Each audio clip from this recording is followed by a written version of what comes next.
Welcome to the Stash Cast, where innovation meets real estate. Let's dive in.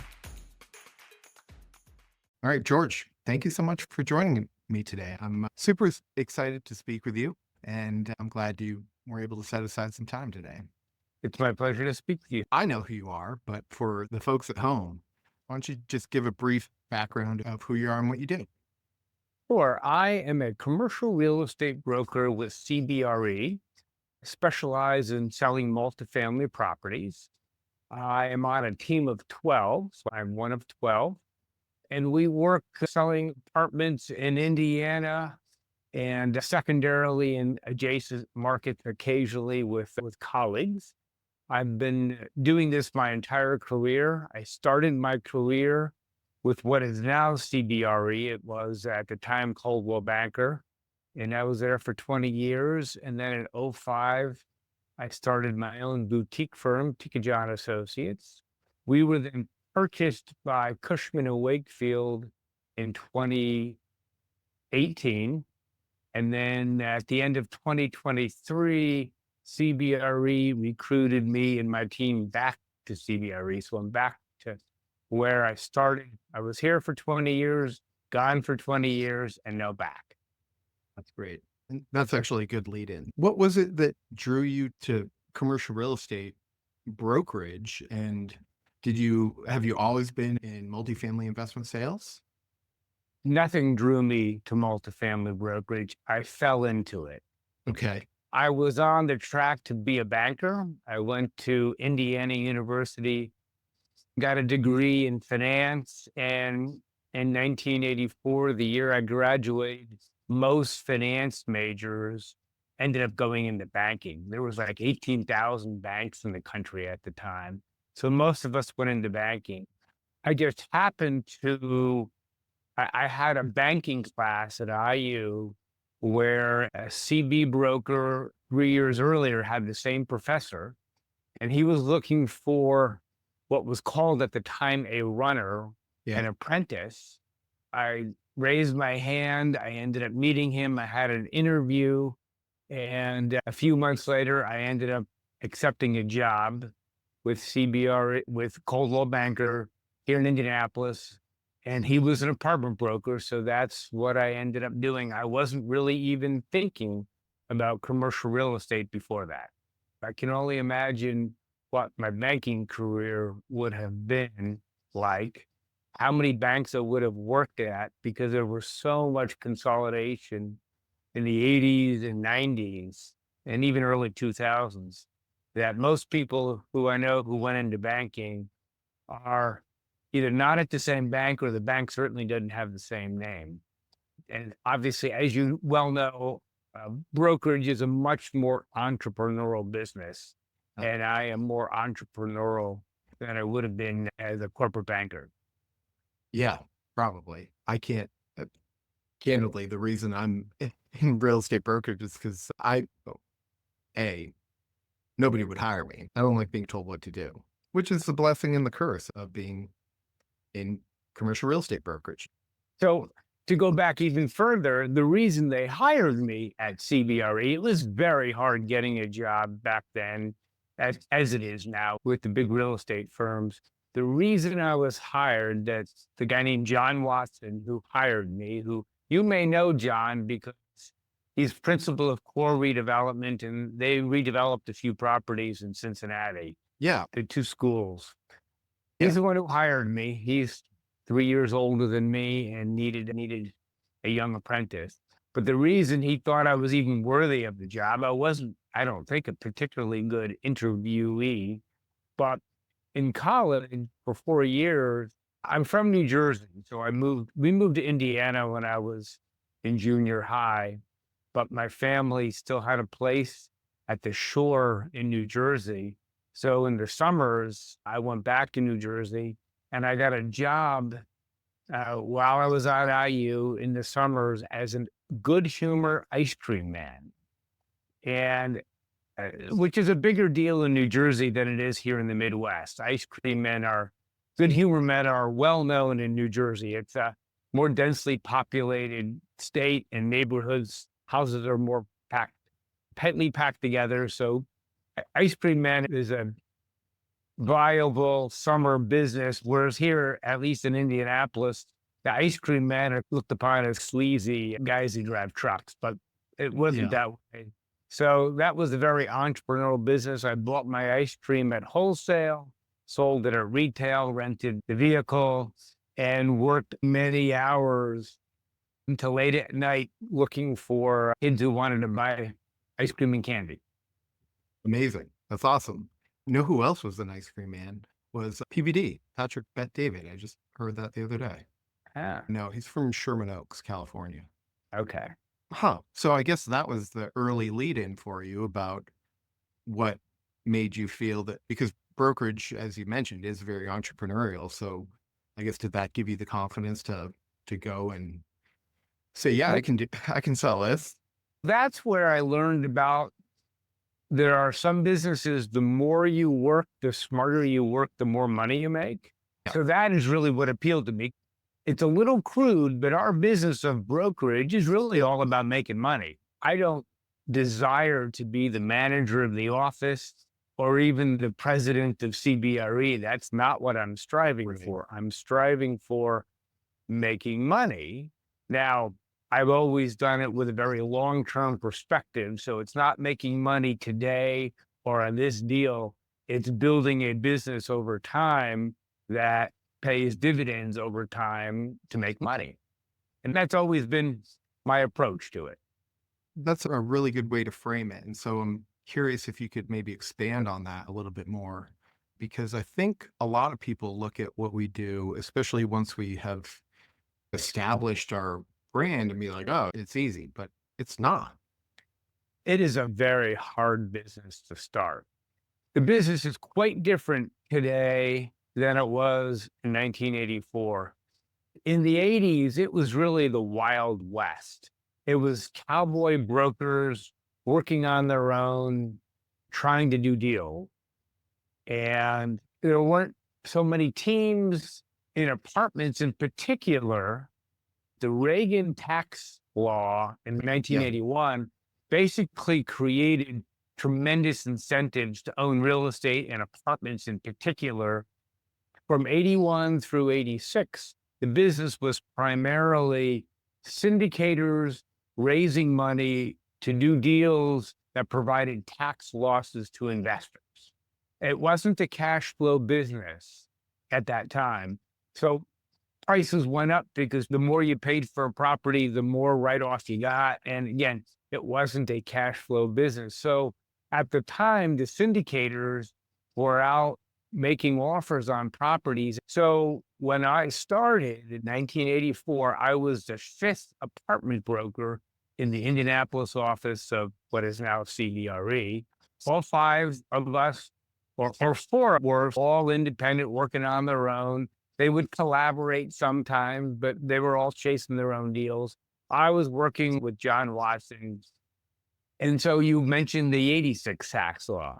So by 86, that tax law took away those benefits from apartments in particular. And immediately it was a 30% drop in property values across the board because you're taking away the ability to write off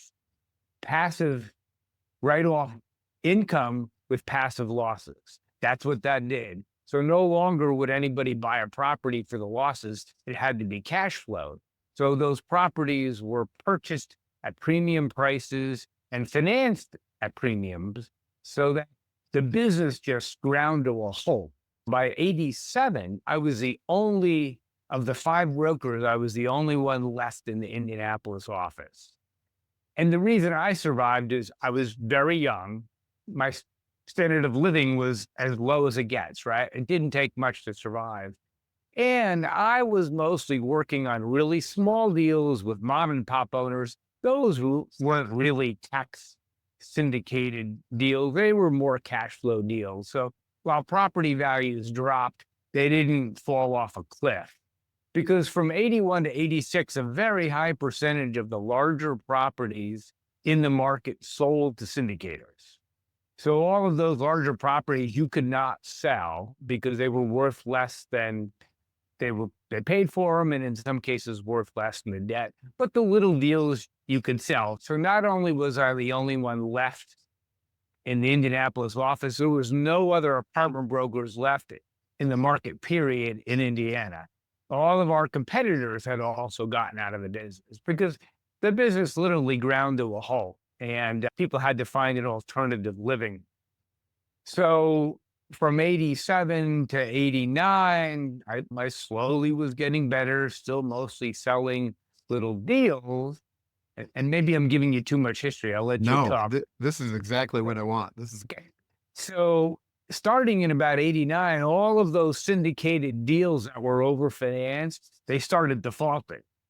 And so by 89, the lenders were starting to take properties back, and they were looking for brokers to sell them. And they obviously would sign exclusive listings. So I went from being the young guy, the lowest on the totem pole, to being the only guy there. And when those REOs started coming in, I was the one because I was the only one in the market. So from 89, 90 to about 95, all I did was sell REO deals, a lot of properties for Freddie Mac, some fewer for Fannie Mae, savings and loans, all of them. A lot of the savings and loans financed the deals for the syndicators. And a lot of the syndicators were based in Nashville and Dallas. Again, there's a long story there, but so a lot of those were savings and loans. They take the properties back, and I sold them properties that would have sold in 81 through 84 for 30, 40,000 a unit. Was selling for 10 to 30,000 a unit. And so I then became the big man on the totem pole because Right. I then built a resume and continued from there. But the other part of the story that I had talked about earlier, I was never just a pure salesman. I was all about building a business. So the other thing I did, because I was not comfortable making cold calls, just purely, hey, I'm George. Do you want to sell your property? That was never my shtick. Yeah. It's probably more your shtick, Stash, and it's certainly more Hannah's, my partner's shtick. Just more comfortable doing that. I was not. So I started developing data and databases. And again, this is way before there were any third-party companies that did that. So from 84, because I was hired, the first thing I did when I was hired was gather some statistics. We did rent surveys and stuff like that. So I just kept on doing that and never stopped doing that. So from the beginning, let's say from 89 through about 2005, 7, 9, whenever CoStar decided to start collecting multifamily stats, because, they started in the office and industrial first. Yeah. So for that period of time, at least in Indiana, I was the only source of market data, and certainly the best source of market data. Because again, I made that part of my business. We did that continuously every year. And so that helped establish credibility. And then by 2008 or 2010, or maybe even later than that, whenever CoStar got going in data collection, we still collect data because I still think it's better than CoStar and Yardi, but it's not as important in the business now. It just helps us with our underwriting. The Stash Cast is brought to you by Needle. What if you could use data and analytics to predict real estate transactions? With Needle, you can. Check it out at needle.us to learn more. It's fascinating. I've always heard about you that you're more of a businessman than a traditional broker. Well, and that was really the impetus in 05 to leave CB. Let's see, at the time it was called CB Richard Ellis. When I left CB Richard Ellis in 05 and started Tikijian Associates, I thought I can do this just like CB. I can do it better. Because really, the other thing about the apartment business, it was always up until, let's say, 2010, it was always the stepchild of big brokerage companies because Most of the big brokerage companies were office and industrial, secondarily retail focused. Multifamily is residential, right? It's investment sales, it's residential. They never really knew how to deal with it. So all those years in my first career with CBRE, we were really on our own. That was another reason we had to gather our own data because there was no company database like there was for office and industrial. Apartment data is so fractured because Right. you've got a 500 unit property of 500 different rental rates. It's And lease fractured. term. Certainly knew how to track that data. It just wasn't a priority for CBRE at the time. Now, of course, after the 2008 downturn, when apartment values started really going up a lot because of the single family downturn, that's when all of the big companies made multifamily investment sales a very high priority. And today it's one of the top priorities. That's why we're back at CB, because they wanted to improve their multifamily team in Indianapolis. So they hired the better team, and that's why we're here. Interesting. You want to tell me, can I ask you a question? Yeah. So tell me, how are you enjoying being at a bigger firm, Cushman, coming from a smaller, a little more boutique firm? Yeah, I love it. It's great. I have always been with smaller companies throughout my career, which I think has made me scrappier, so to speak. But now it's okay. We have the horsepower and we also have the brand. And it is interesting. You don't know what you don't know until you know it. And just having that social credibility in the larger market is a fascinating thing to be witness to and be a part of. And so that goes back to some of my decisions. So I left CB in 2005 because I could do the same thing better at Tikijian Associates. We were a boutique firm, provided the same level of service. And then by about 2018, not having a national brand became a little more important. We were doing fine. We didn't have to do anything, but we decided that having a national brand was important. So that's really one of the main reasons we sold Tikijian Associates and went to Cushman. I've also determined in the 5 years that C is the best brand. You can argue with me, I would get that, but I'll beg to differ, but yes. from a multifamily standpoint, there's no doubt in my mind that CBRE is the best brand. Again, Cushman's a great brand, JLL's a good brand, Newmark's a good brand, but CB's got the longest standing, probably biggest platform. And that's why we're here. Yeah, that's fair. So when you're talking earlier about the 80s, did the tax law also apply to development too? First of all, I tell people, if you want to read about what brokerage was like in the 80s, read a book called Winning Through Intimidation. Robert I have that Ringer. one. Yeah. So that book, that guy, who the book was written about, was an apartment broker in the 70s and 80s. And that was, it was an ultimate cowboy brokerage, right? Yeah. Inserting himself in a deal, getting in a deal, not necessarily providing the best service, just getting in a deal. That's the way the business was. Now I forget your question. What was your, what was it like in, yes. And so in the 80s, when the tax, just like in 2023, interest rates rise, right? What happens to development? The numbers don't work anymore. Yeah. Right. Same thing happened 1987, and it had a big negative impact on values. So the rental demand was still there, but the numbers didn't work as well. So development did slow down and didn't really pick up substantially until the later 90s. Don't forget, in places like the Midwest, like Indiana, Ohio, apartment values and apartment rents had been held down by single family housing and competition with single family. Now, it got dramatically worse in 2001 after 9/11. If you recall, the Fed lowered rates dramatically. And then Also, the government put in provisions to spur single family housing. So from 2001 to about 2006, the apartment rental market was terrible. There was very little rent growth, lots of concessions because people could move out of apartments and buy homes.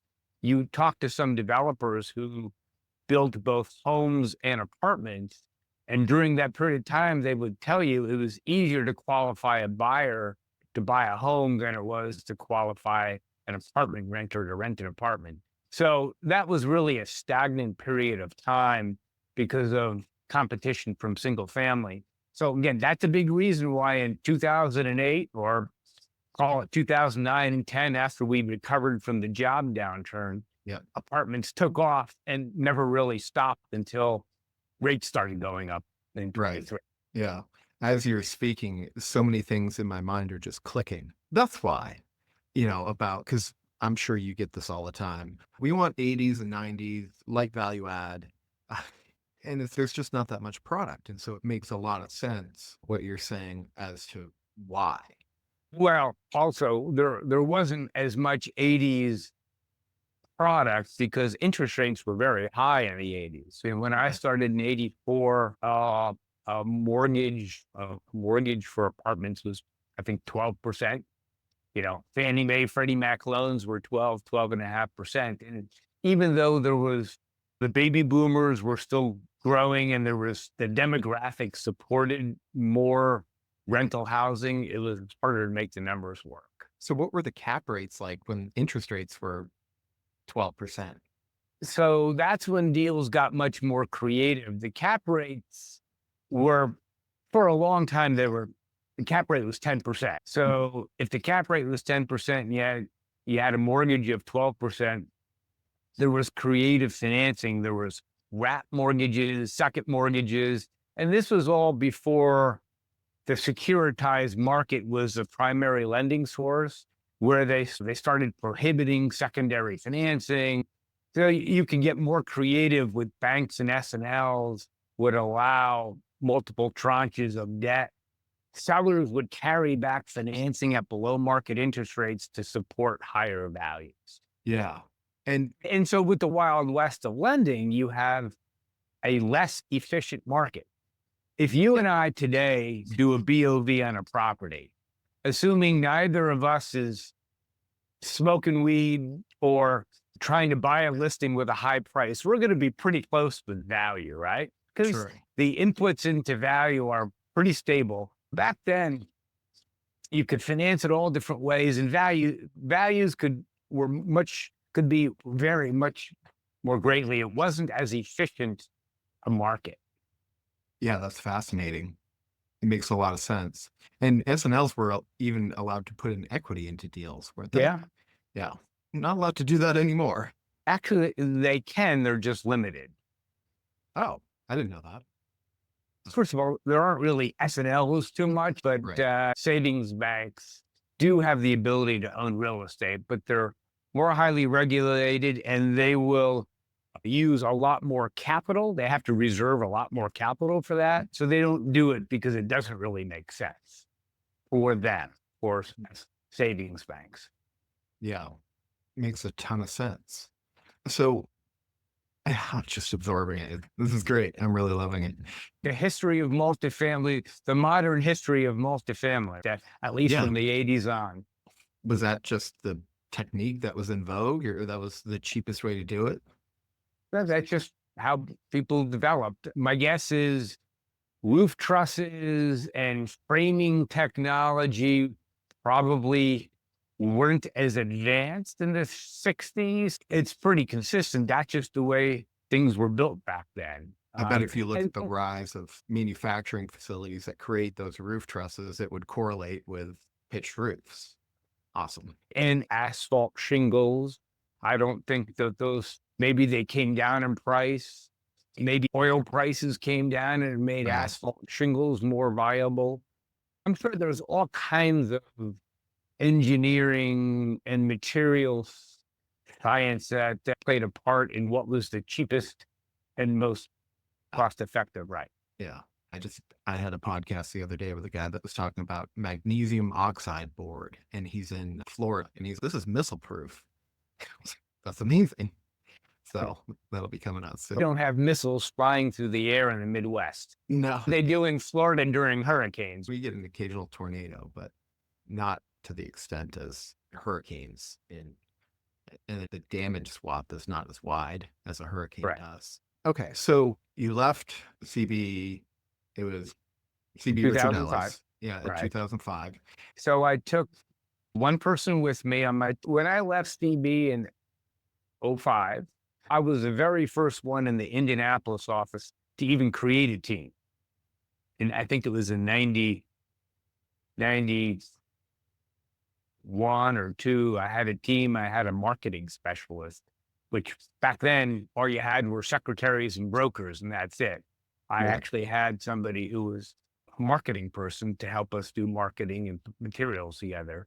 So we had a team of 4 when I left. One of them came with me. I hired another fella, Cardi. And so initially there was 3 of us. We expanded to 4 within the year, expanded to 5 within 2 years, and then expanded to 6 by 2008. So Hannah joined me in 2008. In fact, I remember her first day. Her first day was September 15th, 2008. That was the day Lehman Brothers filed bankruptcy. That's right. That's the day she joined me. She had been in the business on her own for, I think, 6 or 7 years before that. A couple in Indy, but in Memphis and in Florida before that. Okay, interesting. Which is Now fascinating. we have 12. We have 12. So of the 12, we have 6 salespeople. So we have 6 non-salespeople. They are 2 analysts, and one of those analysts wants to be a broker one of these days. We have 2 marketing people, and we have 2 transaction people. And then we have 6 brokers, salespeople. So you've got me with 40 years experience, Anna with 25 years experience, Cam with 7 years experience, Claire with 6 or 7 years experience, Ryan with 3 or 4 years experience, Sean with 1 year experience. So I enjoy hiring people right out of school and training them to be brokers. I'd rather hire somebody with no experience, but all the raw talent, rather than hire somebody with experience and have to. Yeah.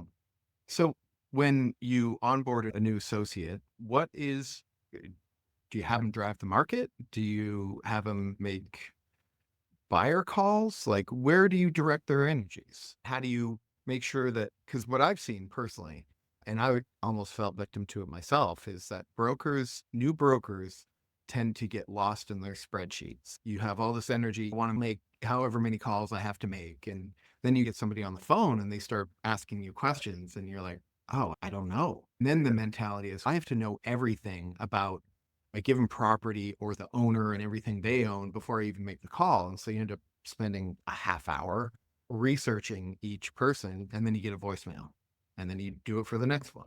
And so and I had a broker, his name was Bruce Haynes. He was in Southern California, and before the RTC, he was bigger than Marcus Millichap. He had 9 offices, 15 offices, something like that. And that's where I learned cold calling from, because I started to get lost in my spreadsheets. And he called me into his office, sat in front of his big oak desk, and your only job is to be on the phone. Nothing else matters. Just be on the phone and set appointments. And okay, but I'm trying to how do you train these people up? Yeah. So we have a very different philosophy. What you've described is the Marcus and Millichap approach. They hire a bunch of young people. They sit them down at a desk and say, make a lot of calls. Most of them won't make it, but a few will, and they'll get over the hump.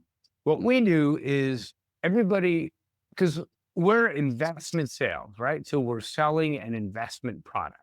So we make everybody be an analyst for at least 1 year. We try to go for 3 years, but people get anxious and they're ready to go. First thing you do is you're an analyst, and we do a lot of BOVs. Right. These days we're doing 500 to 600 BOVs a year. So we need people, analysts. So we train them on that. They get to know the numbers. Then after, let's say, a year of just crunching numbers, and again, we all sit together. We have no offices. They hear us, right? So they hear the sales process on the phone with the experienced brokers, but they're doing their number crunching. Then what we have them do is on our listings, make calls on buyers. And it's all the people that sign the CAs and download the OMs that you don't know who they are, who aren't like the target buyers.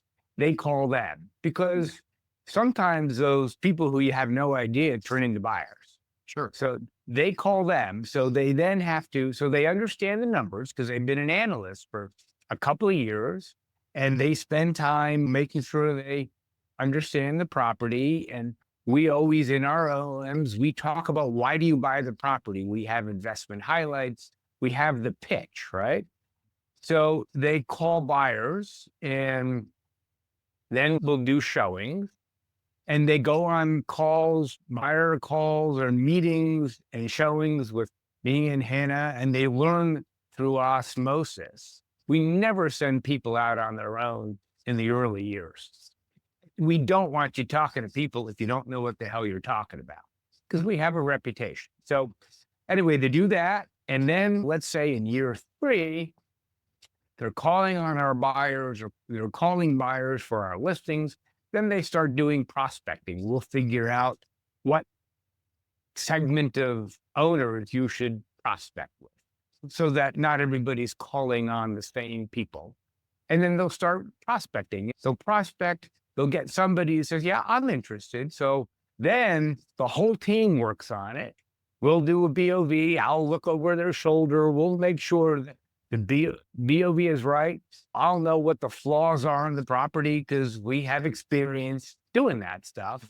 And so then we'll go in with the pitch, and it's hard to lose, even though this young person found the opportunity. We will come in and pitch it as a team.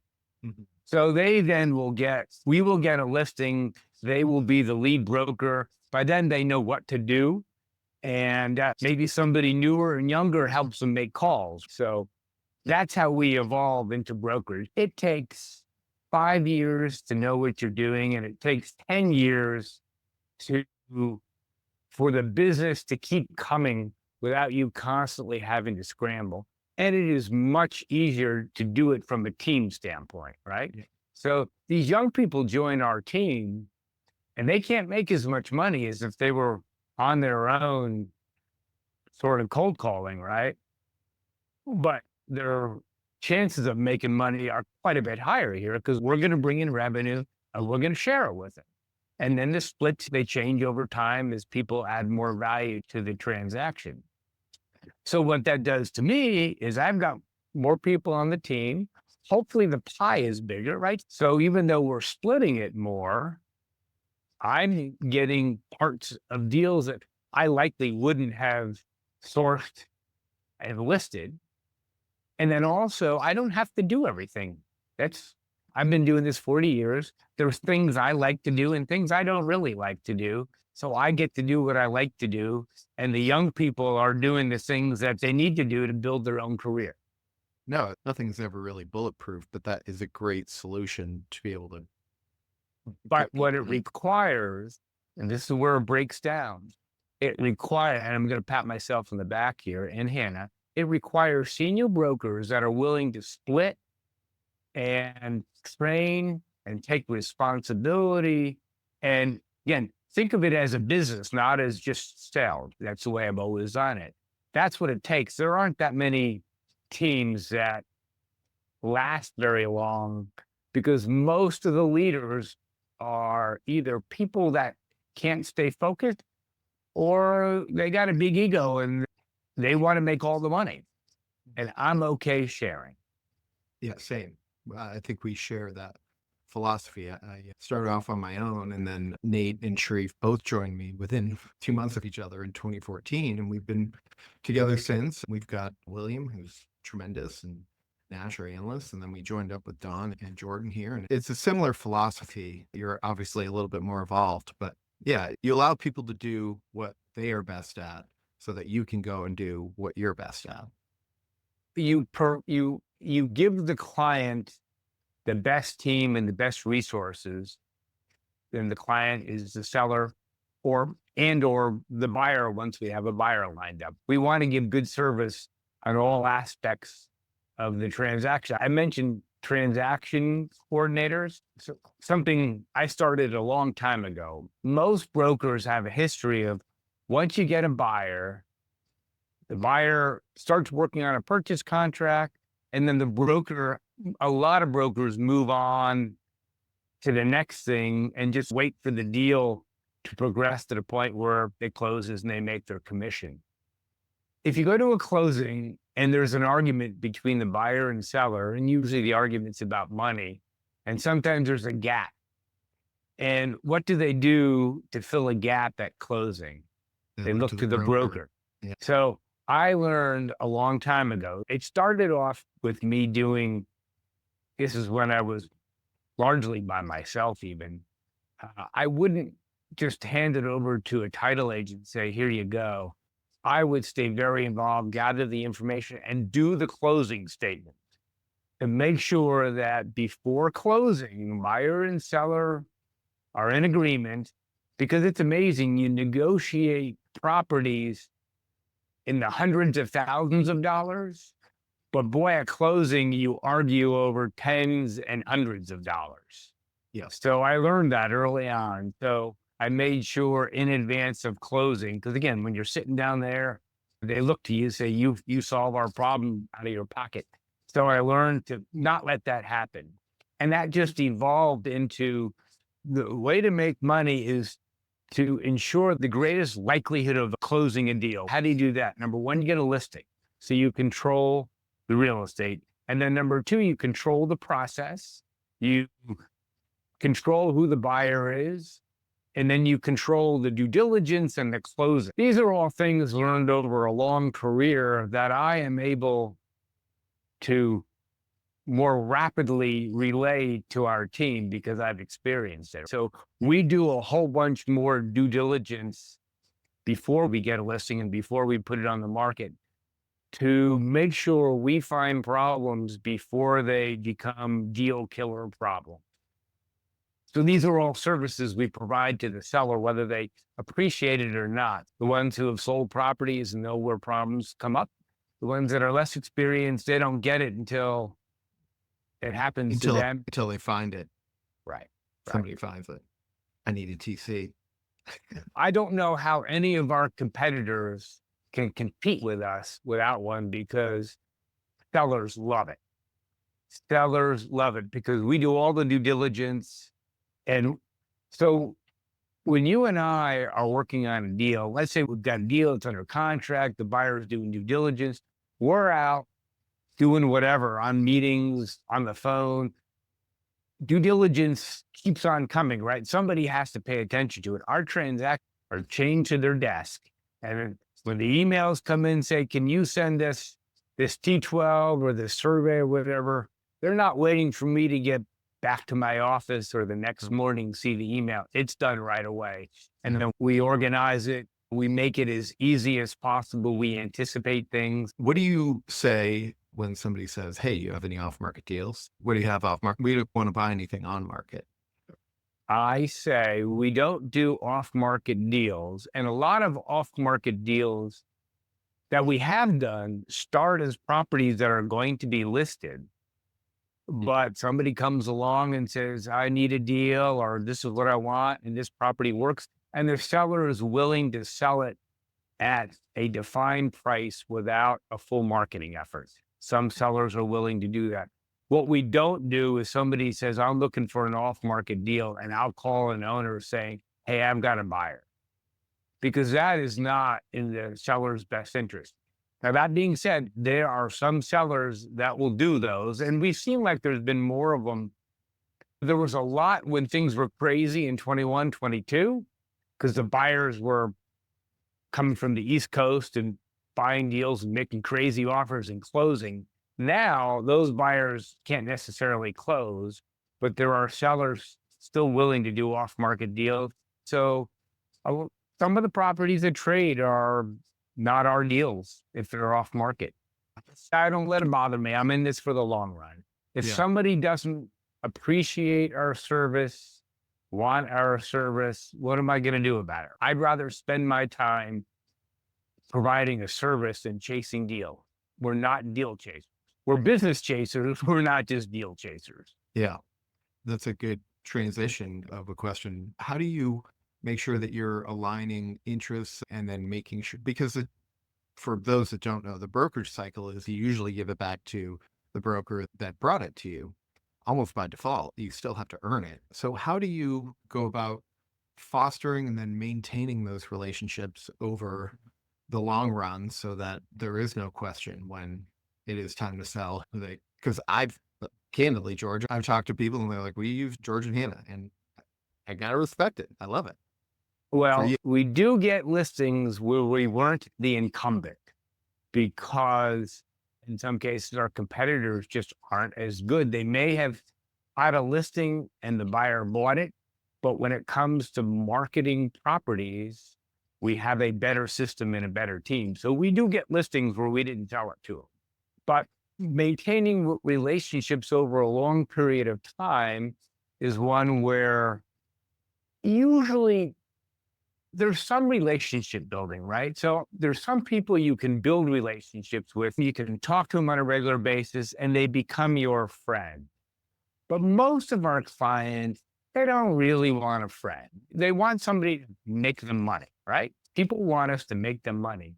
So what we do is when they need something from us, we give it to them. We do a lot of BOV that we know are not listings for whatever reason, wants to know why their property or their portfolio, what it's worth. And we'll do it. We don't say, we did all this work, why aren't you giving us a listing? We don't do that. We just keep giving good service. Or there's people that will call and say, hey, I'm looking at this deal that your competitor has. I'd love to hear your insight on the property because most of the properties I know something about. And I don't say, you know what, not my listing. You talk to the listing broker. So we continue to provide service. We continue to provide what people need. And we try to stay in touch. Now, I will tell you, I am not the greatest at staying in touch with people because I'm just not a great pure cold caller or even warm caller. So there's owners who I don't talk to for many years, but they know I'm active and they know we're doing a lot of business. So we make sure the world knows we're very active. You probably see some of our self-promotional emails. So we do that because we can't talk to everybody on a quarterly basis. Now, the younger people, they are talking to their customers or they're trying to on a quarterly basis. Right. That's just, I don't know how else to keep in front of people. No, it makes a lot of sense. I asked Michael Bull yesterday, how do you build relationships? He's doing office and that's a lot of REO. And he's like, it's hard. It's not easy. There's no magic bullet or secret. The harder you work, the luckier you get. It's working hard, working smart, and staying at it for a long period of time. And there aren't many brokers that do it for a long period of time. That's a good topic too. Most brokers see greener grass, either earlier in their career or later in their career. And I look at myself saying, just think, if 30 years ago, I had started buying properties, my net worth would probably be higher. Assuming I didn't do stupid things, but I don't think I would. But that's the problem with, I've had almost no bad years. Some years we make more than others, but I've not had bad years for a very long time. If I had a few bad years, I might have been inclined to, you know what, I'm going to go do something else. But when you keep making money, it's hard to get off that treadmill. You helped your son get into the business. It sounds like he's doing very well with a shop in town. Helping my son get into the business gives me more credit and him less credit.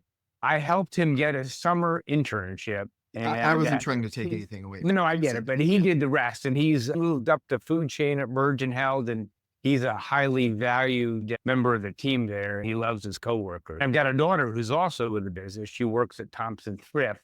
She's on the corporate side. That's why maybe you don't know her, but she's the director of communications at Thompson Thrift, and they do a lot of good communications. So she's doing great there as well. This has been a great conversation. And even while I'm bragging, Please.